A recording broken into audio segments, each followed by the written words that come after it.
Hola Clara, oye, muchas gracias por estar el día de hoy con nosotros, tú en tu tarde, nosotros en la mañana por la diferencia horaria para conversar sobre esto que es la ortorexia y para entrar súper rápidamente en lo que es materia como normalmente hacemos aquí, me gustaría preguntarte ¿qué debemos entender por este trastorno alimenticio? La ortorexia es un trastorno de la conducta alimentaria relativamente nuevo, solamente llevamos unos años un poco en que está tomando primera posición, dejando atrás los años de la anorexia nerviosa y la bulimia. Aparece la ortorexia, que bueno, este trastorno de la conducta alimentaria en lo que consiste es nuevamente en la adicción al control sobre la alimentación, pero esta vez muy sostenido en el concepto de la alimentación saludable, la alimentación healthy, todo el real fooding. Entonces está muy sostenido a nivel social por la publicidad, por los medios de comunicación. Entonces es el gran sostenedor de este trastorno de la conducta alimentaria, y digo trastorno de la conducta alimentaria porque genera un trastorno en la vida de las personas. Pero es esa obsesión por tener mucho, mucho, mucho control sobre qué es lo que se come, su procedencia, que sea saludable, ecológico, un poco todas estas cosas.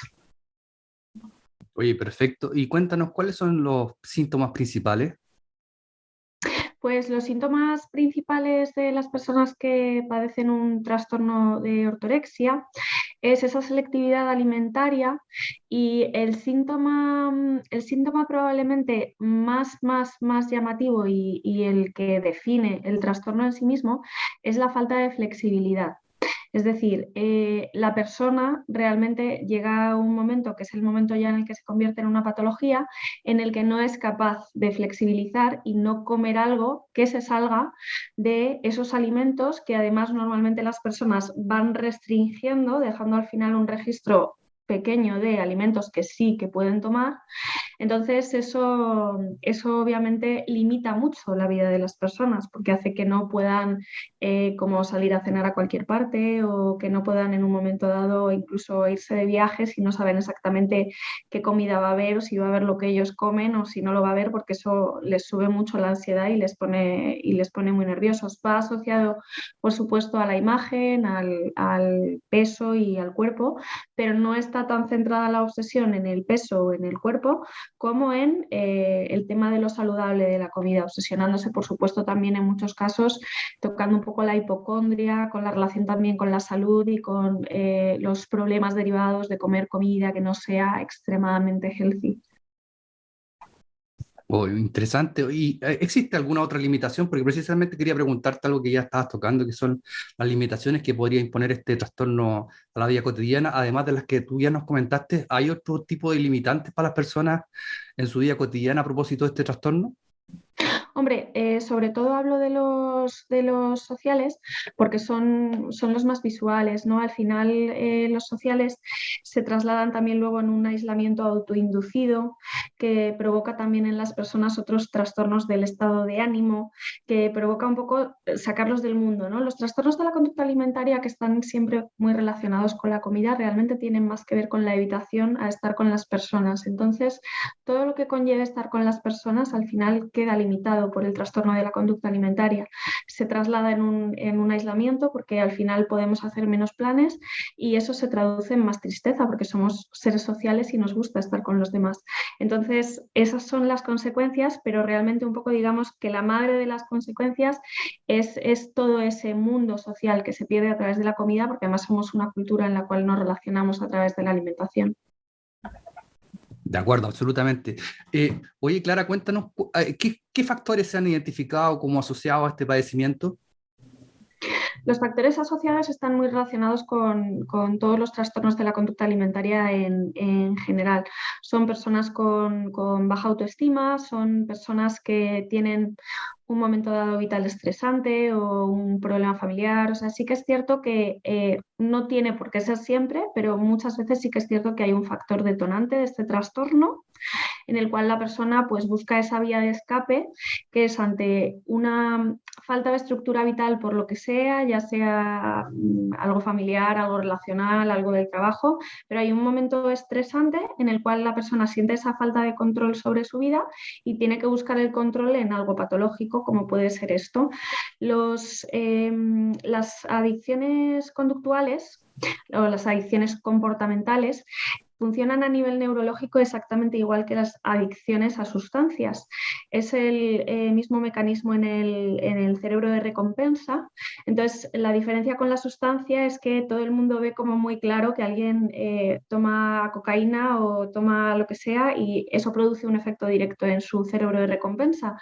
Pero cuando la persona lo que está es, digamos, generando neurotransmisores a través de esa conducta de control, cuesta un poco más visualizarlo, pero realmente funciona de la misma manera.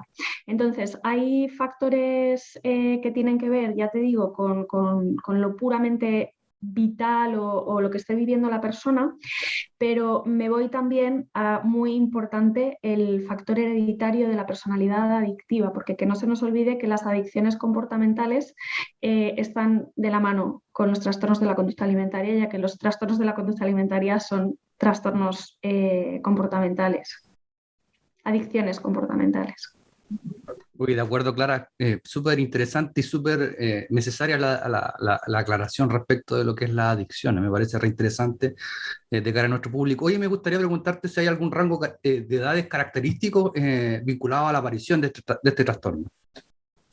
Pues es curioso y además me encanta que me hagas esta pregunta porque los trastornos de la conducta alimentaria en general se está amplificando tanto el rango de edad. Antes era una enfermedad muy de mujeres y de muy edades tempranas. Entonces, ahora esto ya ha desaparecido. Hombres y mujeres están involucrados en esto. De hecho, en la ortorexia es un trastorno en el cual hay un muy, muy, muy elevado porcentaje de hombres, porque va muy asociado a otro trastorno que también es relativamente nuevo, que es el de la vigorexia, que tiene que ver con la obsesión por el tema del cuerpo, del bodybuilding, el gimnasio, la percepción del propio cuerpo, y ahí están muy metidos los hombres y ahí está muy metida la alimentación de entrenamiento, ¿no? Entonces, sí que es verdad que los hombres aquí de pronto como que ya aparecen despuntando en el tema de la ortorexia. Y sí que es verdad que en la práctica clínica yo cada vez veo más en edades adultas.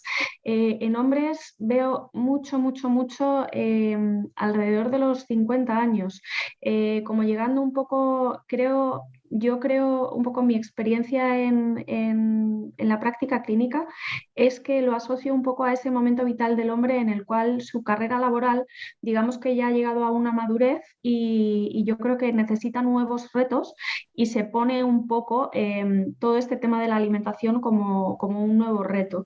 A raíz también de la pandemia sí que es verdad que ha despuntado mucho el tema de la ortorexia, ¿no? Yo creo que ha sido un momento en el cual todo el mundo se ha sentido muy descontrolado en todos los sentidos y ha venido muy bien para la gente que ha cogido este trastorno un poco como lo que hablábamos antes, como vía de escape.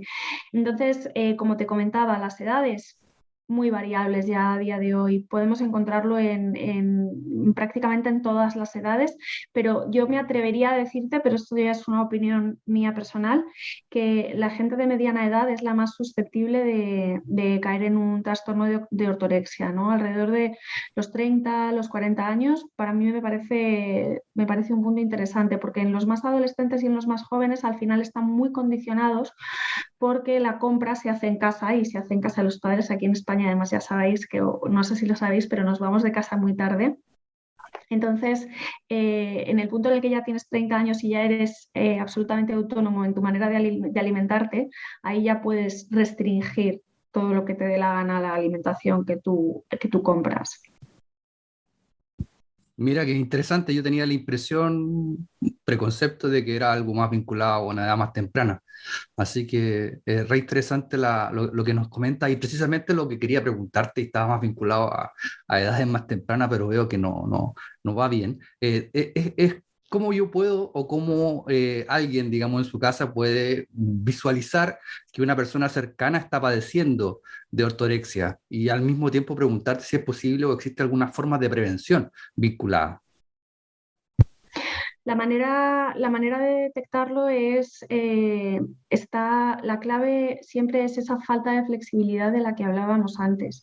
Es decir, cuando alguien ya está rechazando ciertos alimentos de manera deliberada o evitando planes sociales en los que no va a haber ese tipo de alimentación, o cuando vemos que la persona está evitando situaciones sociales en las que hay que comer por no dar explicaciones, o la persona que ya abiertamente da las explicaciones y no accede a ciertos planes porque no está como en su marco de alimentación que él puede tener.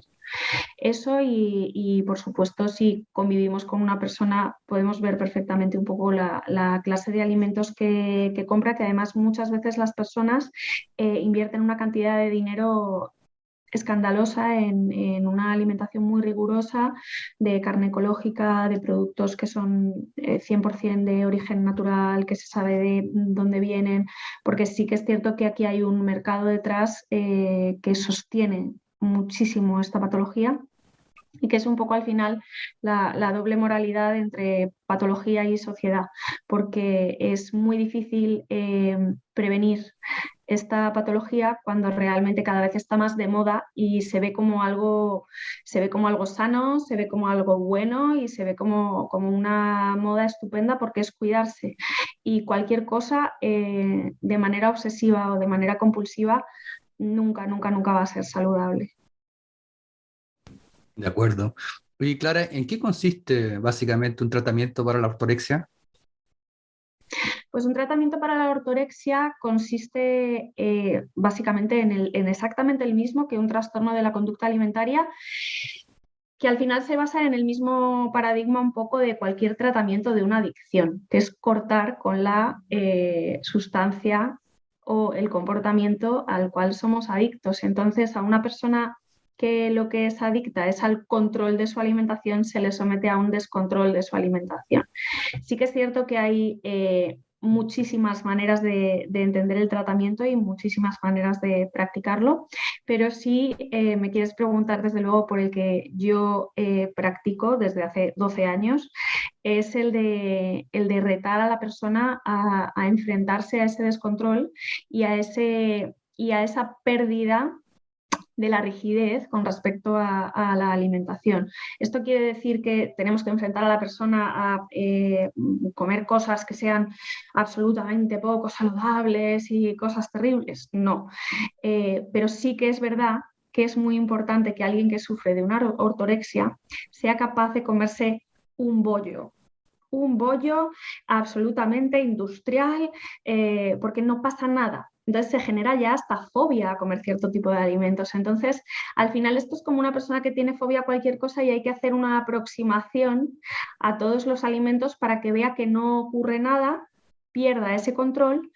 Y eso en la parte conductual. Luego viene toda la parte cognitivo-emocional, que hay que trabajar en ver qué le ha pasado a esa persona para necesitar esa vía de escape. Y esa es la parte más bonita y al final es la más larga del tratamiento, porque es ver un poco para qué has necesitado sostenerte en esta estructura patológica para cubrir qué necesidad que hay dentro de ti que no has sabido localizar. Y entonces ya ahí viene el maravilloso trabajo de la psicoterapia en sí misma, y ya se va dejando a un lado lo conductual.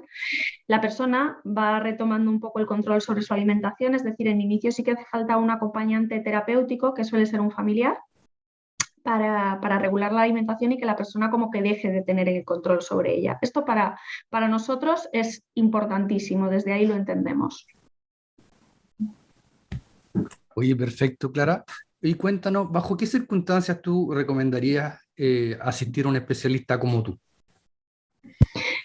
Pues lo recomendaría desde el minuto uno en el cual se vea el primer atisbo de rigidez con respecto a la alimentación o a lo que hablábamos antes de todo lo social asociado, porque sí que es verdad que hay un tema en cualquier trastorno de la conducta alimentaria, en cualquier adicción, y esto es importantísimo, y es que una detección temprana es un seguro de buen pronóstico. Una atención temprana es un seguro de buen pronóstico. Entonces, esto es mayúscula subrayado porque cuanto antes se detecta algo, cualquier cosa, cualquier psicopatología, menos ha crecido. Y todo lo que haya crecido poco se soluciona más fácilmente. Entonces, aunque siempre caigamos en los errores de, bueno, no pasa nada, seguro que se le pasa en un tiempo, se irá resolviendo solo, se irá solucionando, seguro que simplemente es una cosa de un tiempo. Yo creo que cada vez estamos cogiendo más conciencia del cuidado de la salud mental. Es fantástico que ya no sea como un tabú ir a terapia y que ya no sea algo como vergonzoso pedir ayuda y levantar la mano. Entonces, pienso que es posible ya a día de hoy poder levantar la mano cuanto antes, en cuanto veamos que una persona necesita ayuda y poder ofrecérsela y ayudarle a ver que realmente es una necesidad. Oye, de acuerdo, Clara, te quiero agradecer muchísimo este contacto, esta posibilidad de conversar contigo. Para mí es algo bastante novedoso, no había oído hablar de este trastorno y yo creo que muchos de nuestros usuarios y televidentes, por llamarlo así, van a estar también súper contentos y súper agradecidos de todo lo que nos has comentado. Ojalá vernos en otro momento para conversar de algún otro tema vinculado con los trastornos alimentarios y un abrazo a la distancia. Que estés súper, súper bien. Muchas gracias. Gracias a vosotros, cuando queráis.